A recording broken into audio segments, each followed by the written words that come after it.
ભાઈ વિડીયો ઉતારવાનું કઈ હતી કે અમારે વાત નથી કરી. હાલો મારે હું બોલો. હા ના ના બોલો બોલો, તમે જાઓ ક્યાં? ના બોલો ને, જાઓ ક્યાં? હાલો. આજે થયું એવું કે સવારમાં 6 વાગ્યામાં પીજીવીસીએલ વાળા ચેકિંગમાં આવી ગયા. અમારું ગામ છે ગળુ, તાલુકો ભાણવર અને જિલ્લો દેવભૂમિ દ્વારકા. ભાઈ ચેકિંગમાં આવે એનો કંઈ પણ વાંધો નથી, પણ લાઇટ એ પ્રમાણે આપતા નથી. ઉભા જ હાલો હાલો.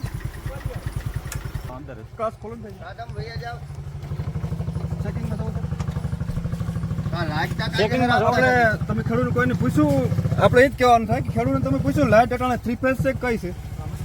ના ના તમે ચેકિંગ કરવાની તો તમારે લાઈટ આપવી જોઈએ.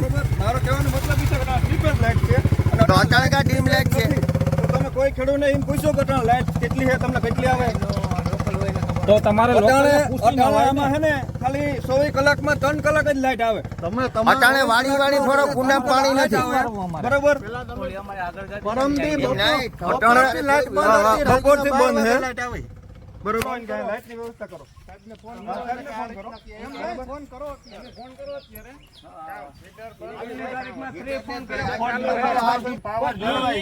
લોટ ક્યાંય સોરિયા મોટર નથી ચાલતી સાહેબ.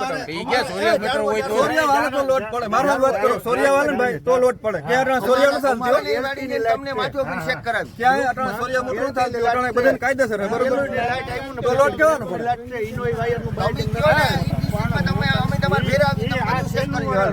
અને તમે એમ કહો અત્યારે 3 ફેઝ લાઈટ છે તો 3 ફેઝ પાવર જ બંધ.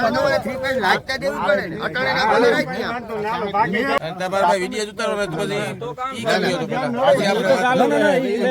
ના તો ભાઈ અમે પીજીવીસીએલ વાળાનો વિરોધ કરીએ છીએ, ના અમે ચેકિંગમાં આવે એનો કઈ વાંધો હે, પણ ભલાઈ કરીને લાઈટ હે ને તમે ટાઈમે આપતા જાઓ એટલે ઘણું. અને ભાઈ વિડીયો આગળ જેમ બને એમ શેર કરો.